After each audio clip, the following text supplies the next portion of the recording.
जिले की हलचल।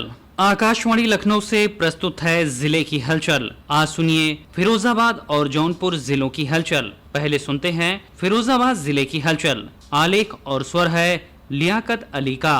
फिरोजाबाद में जनपद न्यायाधीश और जिला विधिक सेवा प्राधिकरण के अध्यक्ष डॉक्टर बब्बू सारंग के मार्गदर्शन में विश्व तंबाकू निषेध दिवस पर एक विशेष जागरूकता कार्यक्रम का आयोजन किया गया। इस कार्यक्रम में चिकित्सकों ने तंबाकू के सेवन से होने वाली गंभीर बीमारियों जैसे कैंसर, हृदय रोग और फेफड़ों की समस्याओं के बारे में विस्तार से जानकारी दी और लोगों को इससे दूर रहने के लिए प्रेरित किया। इस अवसर पर प्राधिकरण की सचिव सुश्री योगेश शिवा ने जोर देकर कहा है कि नशे की लत न केवल इंसान के स्वास्थ्य को नुकसान पहुंचाती है बल्कि उसके परिवार, आर्थिक स्थिति और सामाजिक जीवन को भी बुरी तरह से प्रभावित करती है। उन्होंने विशेष रूप से युवाओं से नशे से दूर रहने की अपील की। फिरोजाबाद के विकास भवन सभागार में माध्यमिक शिक्षा परिषद की हाई स्कूल एवं इंटरमीडिएट परीक्षा 2026 के जनपद स्तरीय मेधावी छात्र छात्राओं के लिए एक भव्य सम्मान समारोह आयोजित किया गया। इस गौरवमयी कार्यक्रम का मुख्य अतिथि सदर विधायक मनीष ससीजा, मेयर कामनी राठौर और ब्लॉक प्रमुख डॉक्टर लक्ष्मी नारायण यादव के साथ प्रशासनिक स्तर पर जिलाधिकारी संतोष कुमार शर्मा, मुख्य विकास अधिकारी शत्रुघ्न वैश्य एवं अपर जिलाधिकारी मोहन लाल गुप्ता ने मेधावियों को सम्मानित कर उनका हौसला बढ़ाया। समारोह में जिले के टॉप 10 में स्थान पाने वाले छात्र छात्राओं को 21,000 रुपए का चेक, प्रशस्ति पत्र और मेडल प्रदान किया गया। फिरोजाबाद में शासन के निर्देशों पर 1 जून से 30 जून 2026 तक भूमि विवादों के पारदर्शी एवं प्रभावी समाधान के लिए एक विभिन्न का अभियान शुरू किया गया है। जिलाधिकारी के निर्देशानुसार पिछले 1 वर्ष में आए एक भूमि विवाद को दोबारा खोला गया, जिसके निस्तारण से शिकायतकर्ता संतुष्ट नहीं थे। इनमें जसराना, फिरोजाबाद, शुकाबाद, सिरसागंज और टूंडला के मामले शामिल हैं, जिन्हें पुनः स्थलीय सत्यापन के लिए उप जिलाधिकारियों को पोर्टल पर भेज दिया गया है। अभियान के तहत केवल कागजी कार्रवाई न करके राजस्व और पुलिस की संयुक्त टीमें मौके पर जाकर साक्ष्यों के आधार पर अवैध कब्जे हटाने, पट्टे राजस्व अभिलेखों में सुधार, रास्ता, पैमाइश व वरासत से जुड़े विवादों का स्थायी समाधान करेंगी। साथ ही प्रत्येक सप्ताह विकास खंड स्तर पर न्याय पंचायत वार ग्राम चौपालों में भी आयोजित की जाएंगी। फिरोजाबाद जिलाधिकारी की अध्यक्षता में जिला स्वास्थ्य समिति की समीक्षा बैठक संपन्न हुई, जिसमें जिले के स्वास्थ्य योजनाओं और चिकित्सा सुविधाओं की व्यापक समीक्षा की गई। जिलाधिकारी ने खराब प्रदर्शन करने वाले प्रभारी चिकित्सा अधिकारियों की जवाबदेही तय करने, स्वास्थ्य केंद्रों के बीच स्वस्थ प्रतिस्पर्धा बढ़ाने और बेहतर काम करने वाले कर्मियों को सम्मानित करने की बात कही। मौसम विभाग की हीट वेव अलर्ट को देखते हुए उन्होंने सभी सामुदायिक और प्राथमिक स्वास्थ्य केंद्रों पर कूलर,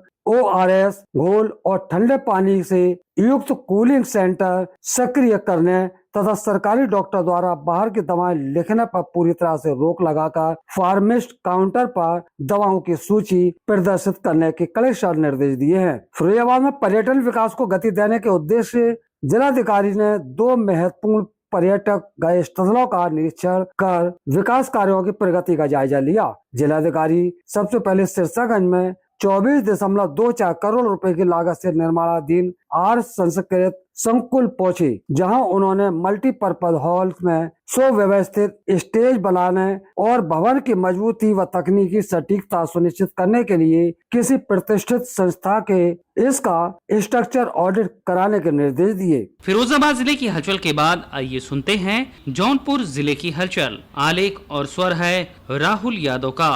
जौनपुर में प्रधानमंत्री नरेंद्र मोदी के मन की बात का कार्यक्रम जौनपुर में सामूहिक आयोजन कर सुना गया। कार्यक्रम के मुख्य अतिथि विधान परिषद सदस्य व प्रदेश उपाध्यक्ष विजय बहादुर पाठक ने कहा कि जनपद के लिए आज का दिन एक ऐतिहासिक व अस्मरणीय क्षण बन गया है, जब प्रधानमंत्री नरेंद्र मोदी अपने मासिक रेडियो कार्यक्रम मन की बात से सीधे जौनपुर से लाइव जुड़े। राज्य मंत्री गिरीश चंद्र यादव ने कहा कि प्रधानमंत्री के साथ सीधे जुड़ने और जौनपुर का मान बढ़ाने के लिए वह उनका धन्यवाद करते हैं। जनपद के प्रत्येक नागरिक के लिए अत्यंत प्रेरणादायक व गौरवपूर्ण है। इससे स्थानीय स्तर पर विकास, सांस्कृतिक और जन भागीदारी के एक नई ऊर्जा मिलेगी। जौनपुर के जिलाधिकारी सैमुअल पाल के नेतृत्व में ग्रामीण क्षेत्रों में जन समस्याओं को त्वरित और प्रभावी निस्तारण तथा जन कल्याणकारी योजनाओं का लाभ पात्र व्यक्तियों को पहुंचाने का उद्देश्य संचालित गाँव की समस्या गाँव में समाधान कार्यक्रम के अंतर्गत विकासखंड महाराजगंज के ग्राम पंचायत बिरवा में मुख्य विकास अधिकारी धू खड़िया के अध्यक्षता में जन चौपाल का आयोजन किया गया। जिलाधिकारी ने बताया कि जन चौपाल में विभिन्न विभागों के अधिकारियों की उपस्थिति में ग्रामीणों की समस्याओं और शिकायतों का गंभीरता सुना गया तथा उनके गुणवत्तापूर्ण और संबंधपूर्ण निस्तारण हेतु संबंधित अधिकारी को आवश्यक निर्देश दिए गए। उन्होंने कहा कि शासन की मंशा के अनुरूप प्रत्येक पात्र व्यक्ति तथा योजनाओं को लाभ पहुंचाना तथा ग्रामीणों की समस्या को स्थानीय स्तर पर प्रभावी समाधान सुनिश्चित करना प्रशासन की सर्वोच्च प्राथमिकता है। उन्होंने सभी विभागीय अधिकारियों को निर्देशित किया कि प्राप्त शिकायतों को गुणवत्तापूर्ण निस्तारण कर निर्धारित समय सीमा के भीतर किया जाए। शासन स्तर पर विभिन्न कोर्ट से लंबित वादों के लिए निस्तारण के आधार पर मई की रैंकिंग जारी की गई। मुख्य राजस्व अधिकारी अजय अवस्थ ने कहा कि शासन स्तर पर जारी रैंकिंग में जनपद को प्रदेश में पहला स्थान मिला। यहाँ 5 कोर्ट मिलकर कुल 250 वादों को कम से कम निस्तारण करने का लक्ष्य दिया गया था, जिसके सापेक्ष सभी 5 कोर्ट से कुल 466 वादों का निस्तारण किया गया, जबकि मैनपुरी में 407 वाद हल किए गए, जबकि तीसरा स्थान पर आजमगढ़ जनपद रहा जहां 418, बलिया में 147, गाजीपुर में 160, मऊ जनपद को अलग अलग कोर्ट में कुल 187 वाद निस्तारित किए गए। जौनपुर जिले के रामपुर क्षेत्र के सधीरंगन गांव में 33/11 केवीए क्षमता के विद्युत उपकेंद्र का निर्माण कराया जाएगा। इससे 7.92 करोड़ खर्च किया जाएगा, जिसकी स्वीकृति शासन की ओर से मिल गई। नए उपकेंद्र बनने से 50 गांव और 21,000 से अधिक उपभोक्ताओं को निर्बाध बिजली की मिलेगी। वर्तमान में सधीरंगन के आसपास के क्षेत्रों के रामपुर पावर हाउस से बिजली आपूर्ति की जाती है। इससे उपकेंद्र पर लोड अधिक होने से बिजली ट्रिपिंग, फॉल्ट और लो वोल्टेज की समस्या से उपभोक्ता परेशान थे। इसके मद्देनजर अपना दल इसके विधायक मड़ियाओं के विधायक डॉक्टर आर.के. पटेल ने नए उपकेंद्र के निर्माण के लिए शासन स्तर पर प्रस्ताव भेजा था, जिसकी स्वीकृति मिल गई है। रामपुर के सधीरंगंज में 33/11 केवी का उपकेंद्र बनने के लिए जगह चिन्हित कर लिया गया। इसके निर्माण में 7 करोड़ 92 लाख रुपए खर्च किए जाएंगे। ग्रामीणों का कहना है कि इसके बिजली आपूर्ति में स्थिरता आएगी और क्षेत्रीय विकास में गति मिलेगी। प्रधानमंत्री किसान सम्मान निधि योजना के अंतर्गत अब सभी लाभार्थी किसानों के लिए वर्ष में एक बार ई-केवाईसी करना अनिवार्य कर दिया गया। कोई भी किसान निर्धारित अवधि में ई-केवाईसी नहीं करता तो किस्त अस्थायी रूप से रोक दी जाएगी। ऐसे किसान जिन्होंने 2025 से मार्च 2026 के बीच पीएम किसान योजना में ई-केवाईसी नहीं कराई है, वह 30 जून के पूर्व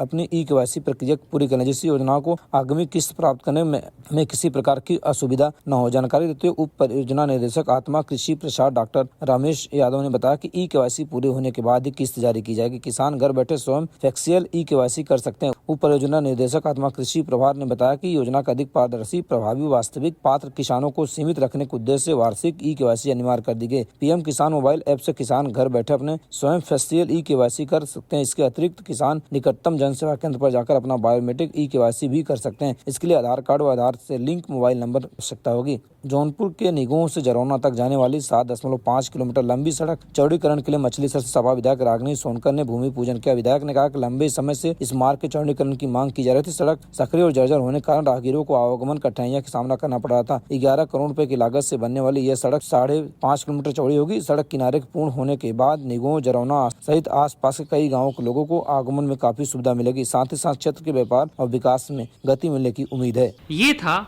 आकाशवाणी लखनऊ के क्षेत्रीय समाचार एकांश द्वारा प्रस्तुत जिले की हलचल का आज का अंक।